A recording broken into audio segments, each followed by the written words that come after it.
The Rime of the Ancient Mariner. English poet Samuel Taylor Coleridge penned the Rime of the Ancient Mariner in 1798, where it anchors the dawning of the Romantic era of literature. This epic poem centers on a wandering seaman, cursed by the gods for shooting the albatross had guided his ship and crew out from the clutch of chill Antarctic waters. It is from Coleridge's magnum opus that the old maxim water everywhere, but not a drop to drink originates. After the ancient mariner is forced by his crew to wear the albatross he killed around his neck, his ship encounters a ghostly skeleton ship crewed by death and nightmare life and death. The two gamble with dice over the lives of the crew and captain. Death claims the crew while the ancient mariner is forced to wander the earth.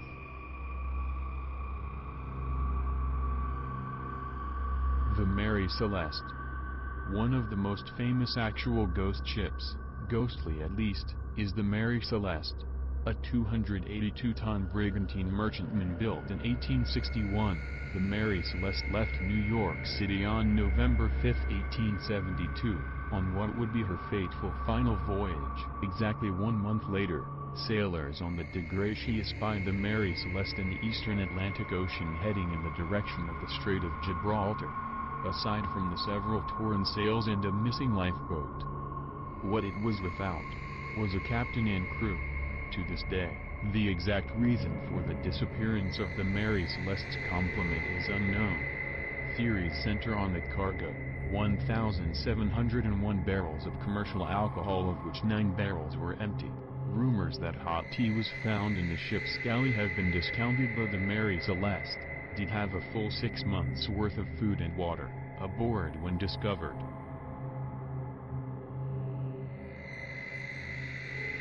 The Flying Dutchman. Though it sounds like a name a clipper ship might have, the Flying Dutchman is a colloquial contraction of a Dutch warship, or man of war in archaic terms. A Dutch East India Company ship rounding the treacherous Cape of Good Hope encountered a severe sudden storm. Rather than head for safe harbor, the captain swore he would maintain his heading until Judgment Day if necessary. The ship vanished into the storm, never to be seen again. Or was it? Many have claimed to see the Flying Dutchman, including the future King George, V of England, while aboard a Royal Navy ship off the coast of Australia in 1881.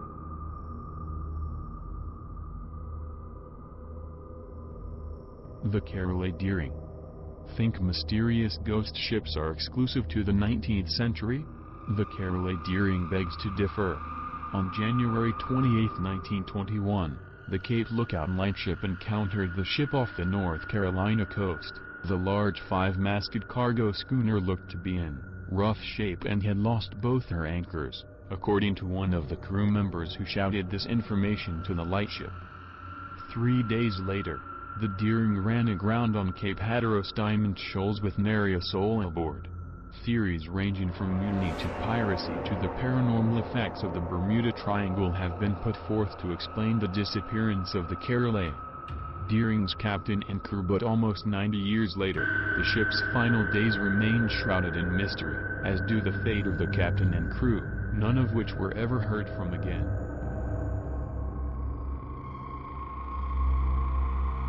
One-Eyed Willie's Ship from the Goonies. Ghost ships aren't always mysterious or frightening, just ask the Goonies. One of the best-loved movies of the 80s, Goonies, featured a group of kids who found an old treasure map and followed it into an amazing adventure full of crooks, treasure and pirates. Especially pirates such as One-Eyed Willie, who guarded his ship and his treasure long after he and his crew had walked the big plank in the sky. The climactic scene in the Goonies involves the gang escaping from both the evil Fratellis and One-Eyed Willie's subterranean, booby-trapped ship, which, thanks to the pirate captain's ancient engineering, sails itself out into the ocean. The Octavius. One of the oldest legendary ghost ships is the Octavius. The story goes, the Octavius was said to return to England with a cargo of trade goods from the Far East. The ship's captain, motivated by greed, decided that the tried and true round-the-Horn route was far too long. His rudimentary maps revealed a more direct route, straight across the fabled Northwest Passage. The key word here is fabled. The Octavius wasn't seen again until October 11, 1775, when the Herald, an Atlantic whaling ship, came across the Octavius drifting off the coast of Greenland. Sailors from the Herald boarded the Octavius only to find the crew dead and the captain sitting at his desk, frozen solid. The captain was in the midst of writing an entry into the ship's log dated 1762. Though the Octavius had accomplished the impossible by sailing the Northwest Passage, the captain's desire for a speedy homecoming was, well, somewhat less successful. The Baikimo. The Baikimo may not be exactly ghostly, but its staying power has been nothing short of supernatural. Built in Sweden in 1914 and boasting a steel hull, resupplying the Hudson Bay Company's far-flung northern outposts. In 1931, however, the Baikimo's luck ran out as the Arctic ice pack moved in, locking the hardy steamer in an icy grip. Fearing the ship would be crushed, the captain and crew abandoned her. But the Baikimo didn't sink. It stayed afloat season in and season out, for decades. In March of 1962 it was seen drifting in open water along the Beaufort Sea coast, and in 1969 it was spotted again, frozen in pack ice. No sightings have been reported since then, so perhaps the Baikimo has finally, as they say, given up the ghost.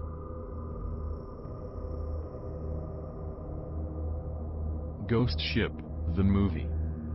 Ghost Ship was a 2002 horror film starring Gabriel Byrne and Julia Margulies that doesn't have much to recommend it besides its eerie premise and frightful opening scene. The plot of Ghost Ship, in a nutshell, revolves around an Italian luxury ocean liner that mysteriously vanished in 1962 and, 40 years later, was rediscovered by a commercial salvage ship as it drifted aimlessly in the chilly Bering Sea. Antonia Graza, the doomed liner in the film, nicely updates the traditional ghost ship mythos embodied by wood and canvas sailing ships like the Mary Celeste and the Octavius. If anything, the Graza's rusted, cavernous bulk is more sinister than any creaking wood-hulled clipper could be.